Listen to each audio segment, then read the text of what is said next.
And welcome into PressBox Live. I'm Stan the Fan Charles of PressBox and PressBoxOnline.com. With me, as always, is the very tan version of Ross Grimsley, now residing in Florida.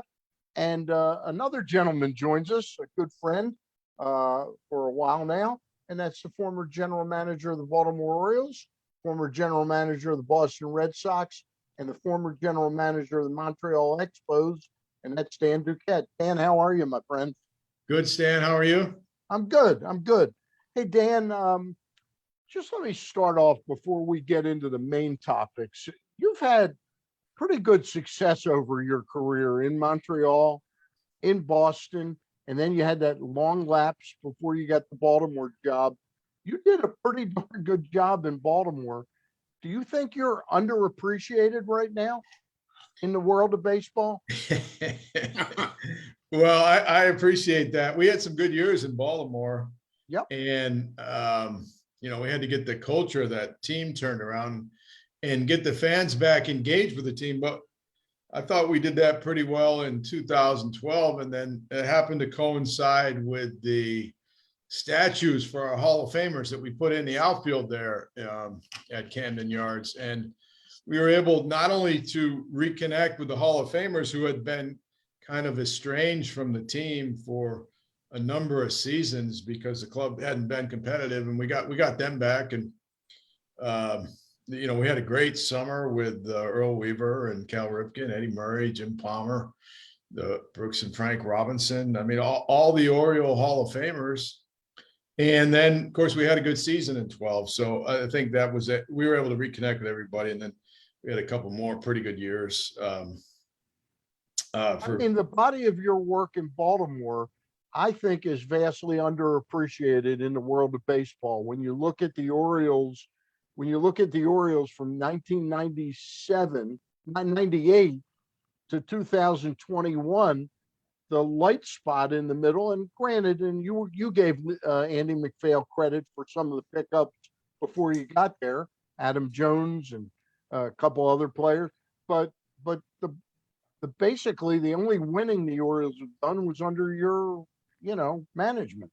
Yeah, well, I mean, every club has its challenges, but we were able to have 5 winning seasons where we had the best record in the American League during that time. And that's been the bright light for the organization over the last 24 years. So there were some good teams, there were some good years, and we were able to connect with the fan base. They were very patient, if you if you know what I mean, with the Orioles. And we got them back, and we had some good ball clubs. In 2012 we made the playoffs. If we got a break, Nate McLouth's ball was called fair. We could have played the Tigers for the pennant, and we matched up pretty good against the Tigers. In fact, we beat them that year. And in a head-to-head series, our guys would have been confident, but the Yankees beat us. CC Sabathia had a couple good games. And then in 14, I mean, we lost 3 core players down the stretch there. We lost Manny Machado. Markakis. Yeah, we lost Matt Wieters. Yeah. And then Chris Davis was suspended. And those were core players. But we had the bullpen, and we had the pitching, and we were able to plug some holes and bring some good players in. We plugged the hole at catcher, made some trades to bring some pitching in, and we got to play for the pennant. And the Orioles hadn't played for the pennant in a long time, so we got after it. And then 16, we made the playoffs again. So. We had some good years, and the fans appreciated it. They came out and they supported the club. I was proud of the work that our guys did with the Orioles. And, like you said, it was 5 good years that the organization hasn't had, about 25. So my question, getting back to the core of my question, look, I'm 69. I'm going to be 70 next year. I'm like a dinosaur now. Ross is a dinosaur. You're not quite there yet. You're not quite in the dinosaur. Do you think there's an ageism or is it just that you aren't branded as an analytics guy? In other words, I just don't understand why you've gone virtually unemployed in the game of baseball. And I know that you are doing some consulting, but it seems to me you'd be a logical guy when they look at the history of the Orioles over the last 25 years to say, hey, this guy Duquette did a terrific job in Baltimore. Yeah, well, I appreciate that, Stan. I'm working with a club, and I'm working with Major League Baseball on a couple of projects. Okay. So, I haven't found the right fit for an executive job, but, I may be able to do that. We have a young family, and I'm gonna continue working. Okay. And like I said, the body of the work we did in Baltimore was good. Our scouting operation was among the most efficient Yep. in Major League Baseball. If you take a look at all the kids we signed at the amateur level and what they've gone on to do in the big leagues, and take into account the money that we spent for the domestic draft. Of course, we didn't spend a lot of money on international, but what we did in the domestic draft with a lot of the players and what they've done in the big leagues is virtually about better than anybody else in the American League based upon the money we spent and, the players, what they did.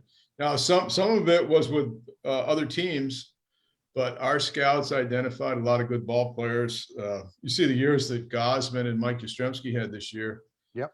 With San Francisco. You see the numbers that some of the guys put up, had some really good years with the Orioles. And the Orioles aren't a complete team, but they're a developing team, and they're kind of an exciting team. That the outfield they have is among the best defensively, and you're going to see it develop offensively too. You saw what Mullins could do this year. Yeah. And very uniquely talented kid, and worked very hard. Made the adjustments that he had to make by hitting left-handed, and went on to 30-30. I mean, the Orioles. That's pretty amazing. Yeah. Ross, you got a couple. You got a couple for Dan, and then I got a handful of them. Yeah.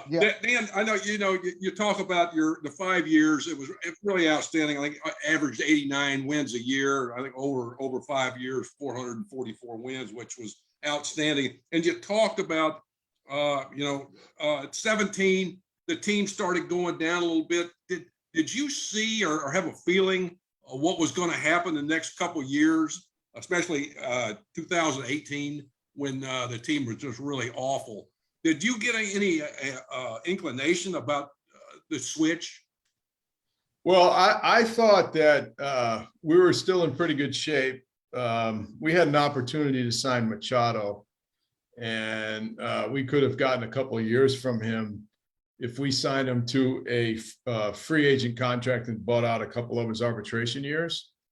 But after we weren't able to get that done, it was going to be hard to sustain the success that we had with the big league team, primarily because Machado would have been a core player, and he had Hall of Fame credentials, and he had Hall of Fame pedigree for what he did in Baltimore. I mean, he was the best defensive player in the league when he won that what do you call it, the Platinum Glove from Rawlings. Yep.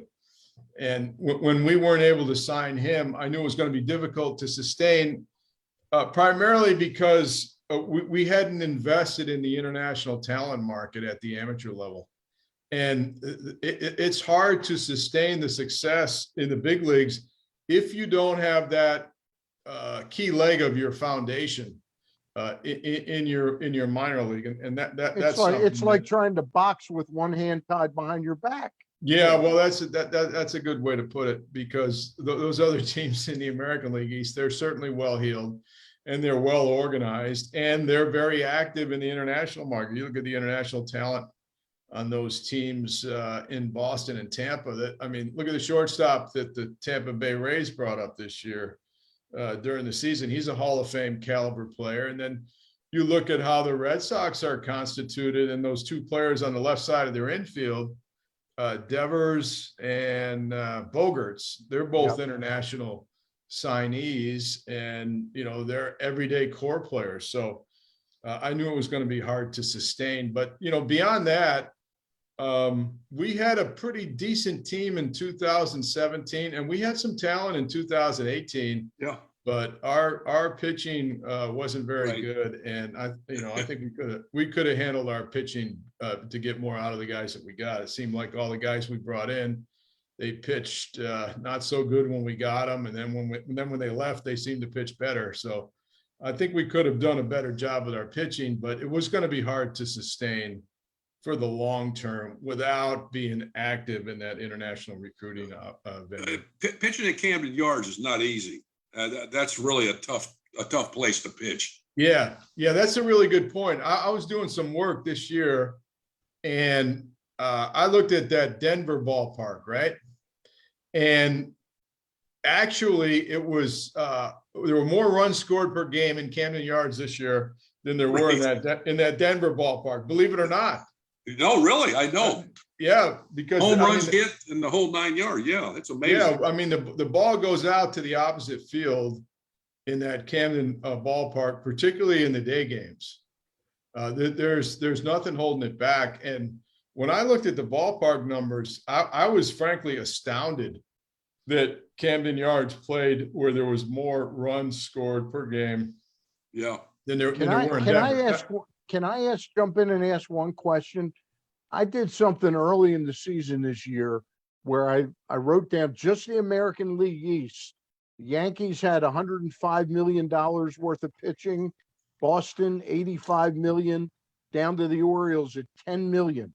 Does that at all get skewed the ballpark and the quality of our pitching staff? Does that account for some of that?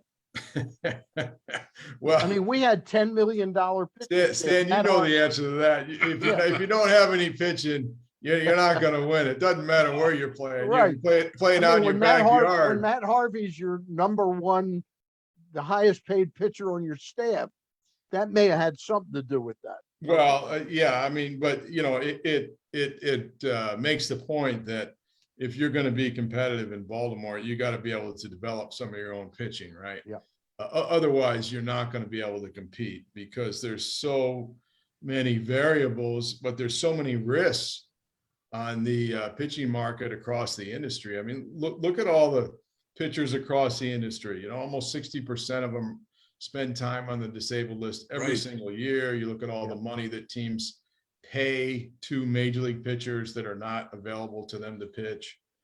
You see all the hard throwers that it's not sustainable for them. They're on the disabled list. The Tommy John comes up. So, I mean, pitching is tough. I mean, Ross, you know that. I mean, you gotta have.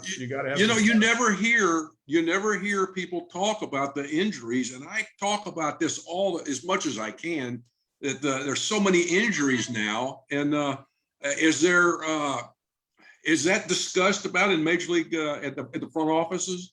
Yeah, I believe it is. And then you look at the volatility of the game the last 2 years, right? You had the COVID. Yeah. They didn't have a complete season.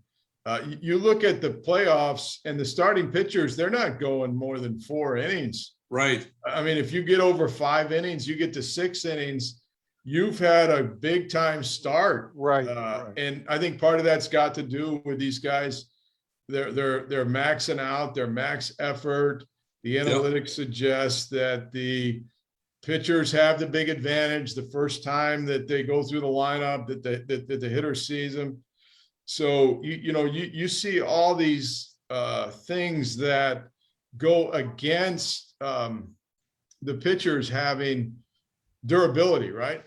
And that's got to be one of the keys. So, like, I had this pitcher in Boston by the name of Derek Lowe. Yeah. And I had a pitcher in Montreal by the name of Javier Vasquez. Okay.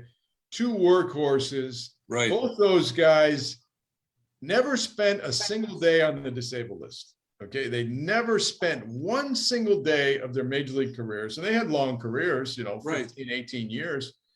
And there's a lot to be said for that. Okay. Yes.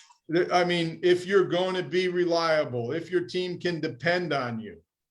I mean, the crux of any team is the pitching staff, right? And what's the what's the leadership on the pitching staff? It's the starting pitchers, the guys that pitch the innings, Right. That carry the workload, that you know, they're the lead wolf of the pack. You know, that's why they're the workhorse.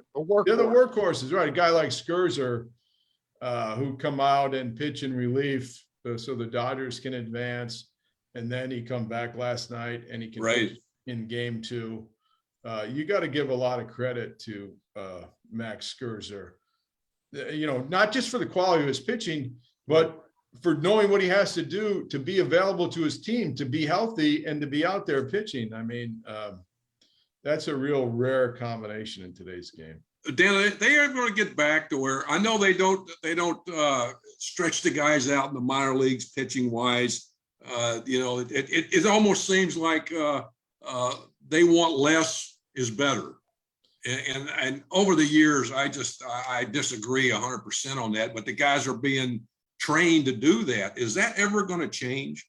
Because I think that's a big thing with the injuries. Well, as well. I mean, I can't say that the industry's done a good job at developing pitchers. Okay. Right. I mean, if you want to look at it objectively, if you want to look at it critically, is that really the best way to train the pitchers? Okay. Is that really the best way to train them, the way that we're training them in the minor leagues? I mean, you can go down, you know, I was involved in youth baseball for a long time, and I have a 13-year-old and a 7-year-old, and they're you know, I got another group of ball players going through the system. And Frank, I'm not too impressed with youth baseball and all these showcases, all these guys chasing velocity. I went to a bunch of Cape Cod League games this summer. These guys would throw the pitch and they no sooner got done releasing it and they're turning around looking at the scoreboard, looking for the velo. And it's like, dude, how about a strike? Okay. How about following your pitch with another pitch that you can command? Yeah. Okay. That's pitching. Okay. It's not rearing up and throwing the ball 100 miles an hour. Okay. Although there's a lot of guys that can throw 100 miles an hour. I'm very impressed by it. Okay. And the velo works, right? I mean, the hitter has not much time to advance. But how about learning how to pitch? Okay. And where are you going to learn how to pitch? Going to learn how to pitch coming out of the bullpen, chucking it in there 97 miles an hour? I don't think so. I don't think it's ever going to work that way. Yeah. No. I always go back to like the economics of the game have changed so much that when you get a talent like a Kevin Gausman or a Bundy, the pressure is on because you know that they're capable of being great, but they're not really developed to be great. They're needed so much at the time that they're drafted that they get expedited up when they're not really fully developed as pitchers. Yep, that's a good point, Stan. And that's why you got to have a good pitching program all the way through. And that includes in the big leagues. Okay. Yeah. Yep. I mean, I watched Harry Dalton. He was my mentor with the Brewers. And of course, Harry was the architect for the Orioles teams. I think he had 4 teams in the World Series and 2 champions from '66. And Harry Dalton used to always say to me, he said, Danny, this is not the banking business. Okay. We are in a people development business. Okay. And Harry would walk around the ballpark and all he was trying to do was help you be better at your job. Didn't matter what you did at the ballpark. You took the tickets, you wrote the press notes, you were in the dugout, you were helping as a trainer, you were a ball player, you were a Hall of Fame player, you worked in the front office. Harry was trying to help you get better at your job. And, you know, frankly, that's really what it's about. It's about developing people. And when you got a big league ball club, you got to help people understand what their job is and then help them do it the best that they can so that they can develop some equity. I mean, careers are short in Major League Baseball. And to the extent that you can help players develop equity, they can earn a good living, they can pitch longer. I mean, and the team's better, right? I mean, the team's better. The fans have a good time. They come out, they support you, they watch you. You know, all those things that go together. But Harry Dalton, he was about people development. Yeah. And I've always tried to follow his lead on that. Danny, we're down to 4 teams left. I mean, so it's not the wildest. There's no long shots at this point. You got Houston and Boston, and you got the Dodgers now behind by a 2-0 deficit to the Atlanta Braves. Do you give the Dodgers still a solid chance to get back in their series? Yeah, I think so. It would have been a lot easier for them if they won one of those games the last Yep. couple of nights, and they could have. I think they came back. They were down last year to Atlanta, and they were able to come back. Atlanta seems to have the momentum. They got some dynamic players in their lineup. Pretty good pitching too. They got a hell of a bullpen, and Snitker does a very good job. It's interesting. Snitker does a good job. He was a catcher for my right-hand man, Eddie Haas, in the Braves minor league system. Eddie's so proud of him. Not to pick at Buck Showalter, but Rick Kranitz is a pretty good pitching coach, but he wasn't good enough to be kept by Buck.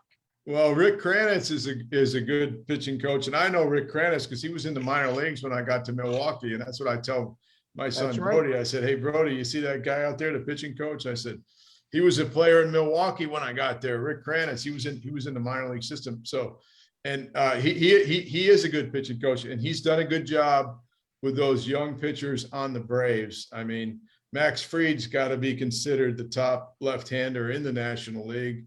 And the other kid, the kid from upstate New York there with a good changeup pitched last night, that they took at the top of the draft. He's a first-rate player. And Dave Wallace, who was our pitching coach there in Baltimore, he worked in the minor leagues for those guys. He helped get him on the way. And I talked to Dave about him. He's really proud of what they're doing there. But I mean, look at the top three starters they got there. They got Morton and Anderson and Fried. That's pretty good. That's pretty good. And their bullpen looks pretty good too. So but you still think the Dodgers can come back in this series? Yeah, I think the Dodgers can come back. Their pitching staff was taxed by San Francisco in that series. No question about it. The Braves had their pitching staff taxed too, but the Dodgers got some more veteran guys. I'm really impressed by by Snitker and Kranitz. They look very focused, and that team. I mean, they got some serious talent. That Austin Riley. He can really hit. The second baseman is a big time player. He's exciting. The first baseman, Freddie Freeman, they're getting him out. They're controlling him. Yeah, they're controlling him. Let me ask you a question. Let me ask you a question, because this was last night.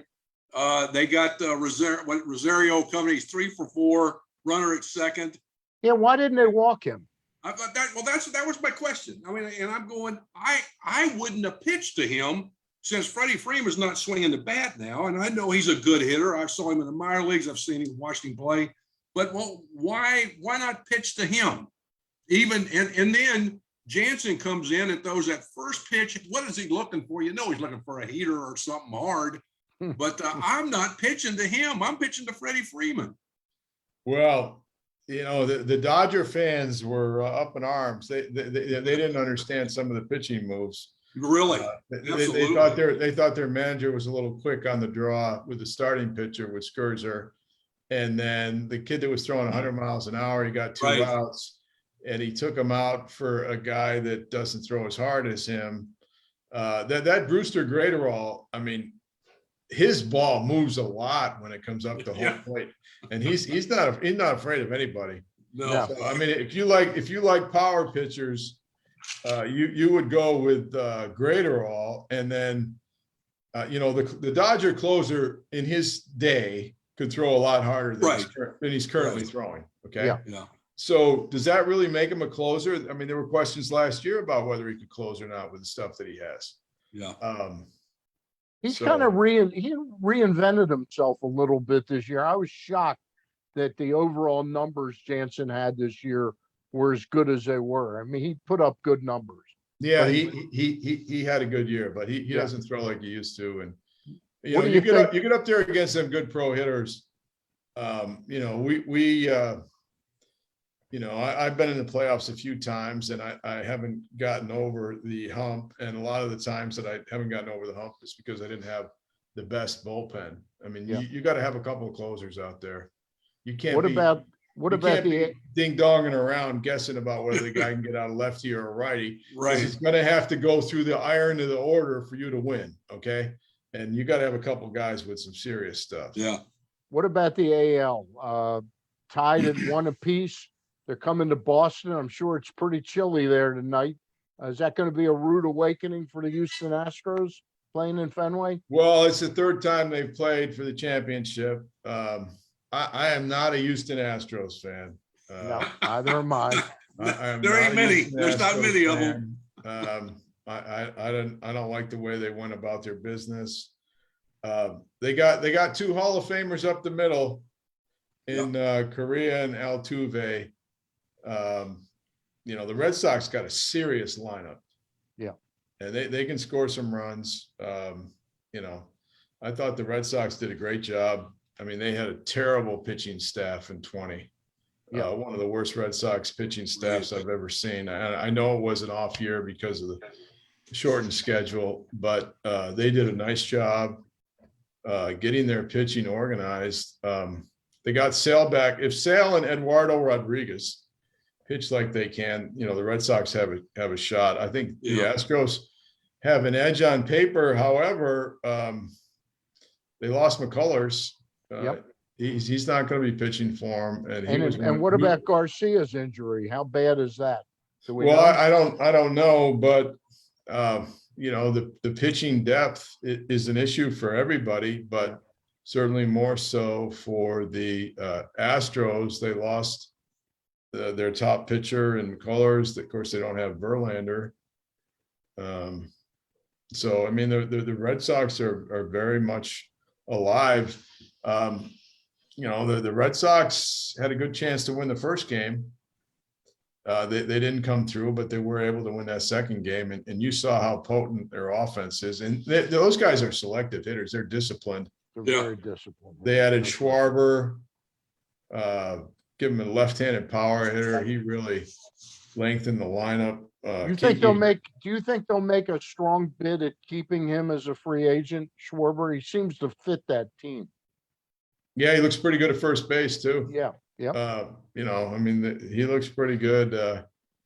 He can hit. Kiki Hernandez is all world. All fire. Yeah. All world. The right fielder is tooled up. He's got some great tools. I saw him at Mississippi State when I went to see Mike Yastrzemski play, and he's been a big help to them defensively. His arm's been Who is it? That's Hunter Renfroe. Hunter Renfroe. Yeah. Hunter Renfroe. He's done a really nice job for them. Of course, Hernandez has emerged as an everyday player. Had the best year of his career. I'll tell you who I love. I think the Verdugo kid is a terrific hitter. Yeah, he's done a nice job, and he likes Boston. He fits right in. He fits right in there. Devers and Bogarts, they're big time players. Yeah. JD Martinez. So I mean, they got some serious depth to their lineup, and they're disciplined. The Astros, you got to get out those 2 Hall of Famers. I mean, right in the middle of that lineup. Yeah. So slugfest tonight. You see a slugfest tonight? I don't know. I kind of hope Eduardo Rodriguez shuts him down. Yeah, really. But I mean, these teams me. can score more runs than just about anybody. I have a lot of respect for Dusty Baker. Oh gosh, yes. I love Dusty. I love Dusty. He came up with the Braves. I think he lockered next to Henry Aaron. And he's had a terrific career, but he's a first-class person. Oh, he's unbelievable. When he was with Giants and I was there, a great guy. The players respect him, and really, he treats everybody really fairly. He even treats, we were in big league spring training with him, and he treated everybody great, and I just very special guy. Yeah. So I have a lot of respect for him, but I'm not a real fan of the Astros organization. No. Danny, I promised I'd get you out by about 6:32. We're going to go a couple minutes over. I just want to get your take. there's a lot of thought the basic agreement, I guess, technically expires at the end of this postseason, or might have expired at the end of the regular season. I don't know. There's much conjecture that these sides are really far apart.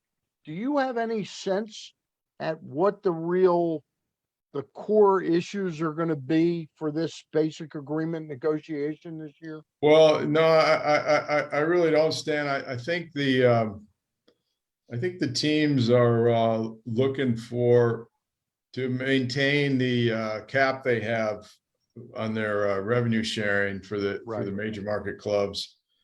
And it looks to me like they're willing to raise the floor for all players, right? To have better starting salaries, and then, to pay a significant amount of the union more money for the first few years of their careers, which I think is good. I mean, the players, they're not making a lot of money early in their career, but I think the average career of a major league player is like just short of 4 years. So yeah, it would be good for a large number of the players to get a raise for those early years, because that's where most of them are ending up in terms of service time. There's an awful lot of money that goes towards the top 10% of the players. Yep. They're getting the lion's share of the salaries, and I think personally it would be better to see a distribution along the lines of the rest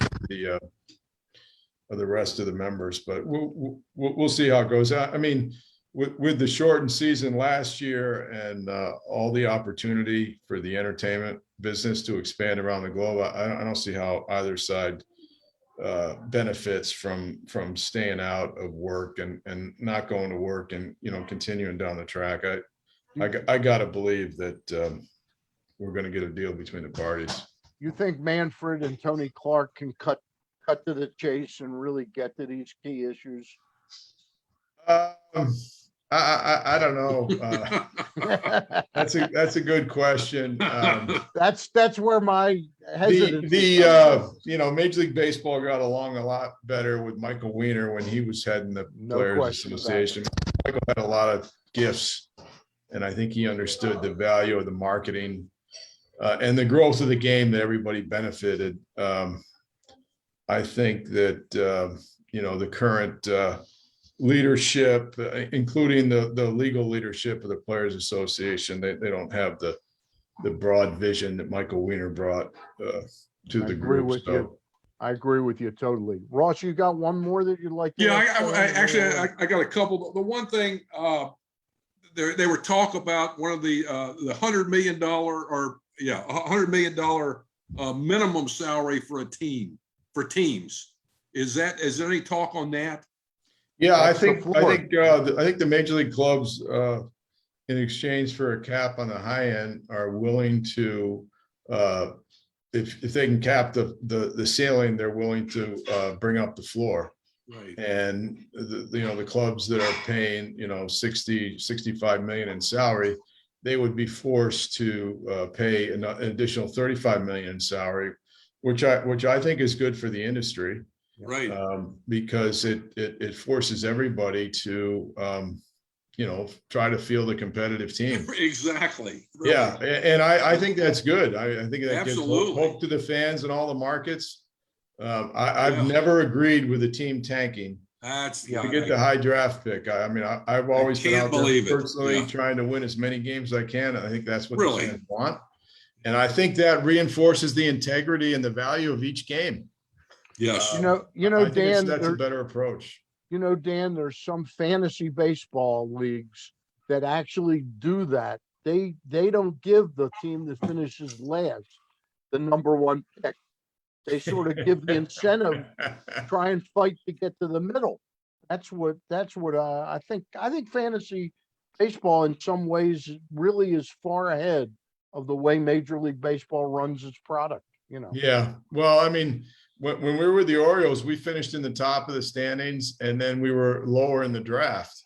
But it behooved us to get some good draft picks, right? I mean, you got to keep the line moving. You got to keep the players coming through your system.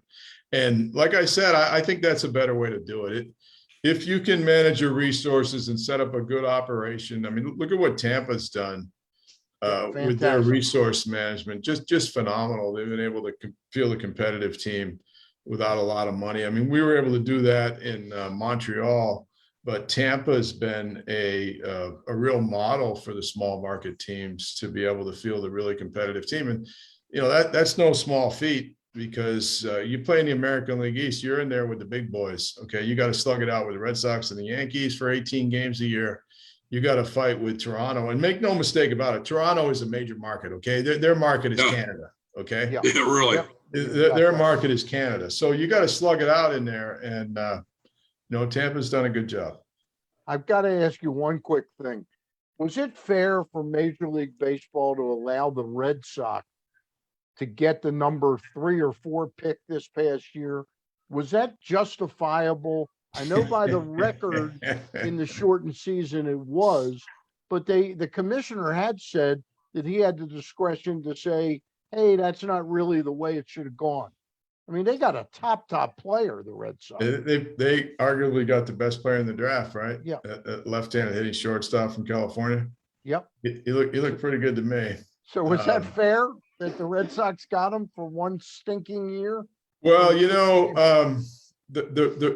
was it fair? You know, the Red Sox, they made no secret about the fact that they went out and they trumped the market when they signed Yoan Moncada, right? Yep. And John Henry bragged and said, well, we don't finish in the bottom very often, and we don't have access to that top end talent in the market, but we have access to that top end talent in the market because we got the money. And then he went out and he paid him a bunch of money. Okay. And then Dave Dombrowski leveraged that, and he took Yoan Moncada and he sent him with the pitcher, and he got Chris Sale. And Chris Sale helped them win the 2018 World Series. You know, now the Red Sox are back at it. You know, did they tank last year to get the top pick and not, you know, Alex Cora, a great manager? They had him sit on the sideline for a year. Sit on the sideline, They didn't have much of a pitching staff at all.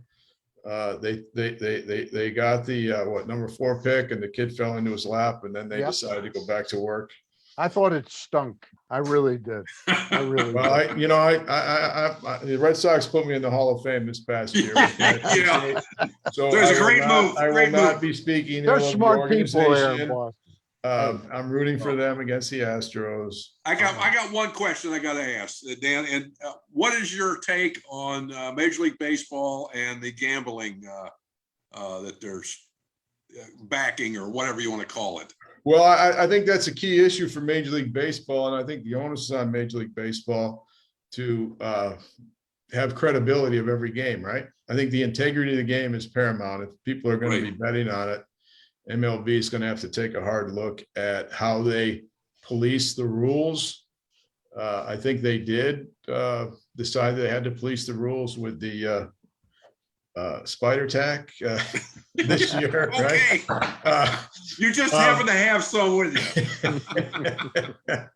my kids wanted to know if it really made a difference. Yeah, right. Okay. And we went to a Cape Cod game, and the pitchers were thrown in the outfield, and one of the kids for the colleges was working on his breaking ball, and he said, "Well, that should be a little bit better with just a little bit more spider tack. I'll be able to use that in the game." So anyway, I think it's an opportunity for Major League Baseball, but you know, it's gonna be tough. Gonna have to police things, I think, a little bit tighter. All right, Dan Duquette, you've been a pleasure to talk to. You always are. You're straightforward. Can we reach out to you again later in the off season? Yeah, sure. I'll be glad to talk to you. Guys, right. I love to talk baseball, and we love to talk Oriole baseball, and good to see you guys. Good to see you too, Danny. Thank you very much. Thanks for being with us, Dan. All right. Thanks a lot, guys. Take care. For Dan Duquette, for Ross Grimsley, I'm Stan the Fan Charles, and we'll see you Wednesday night when we will have Jeff Newman, who just was the director of the Maryland 5-star event that just debuted this year out in Fair Hill. Danny, thanks again. All right. Thanks, guys. See you later. Bye. Bye-bye.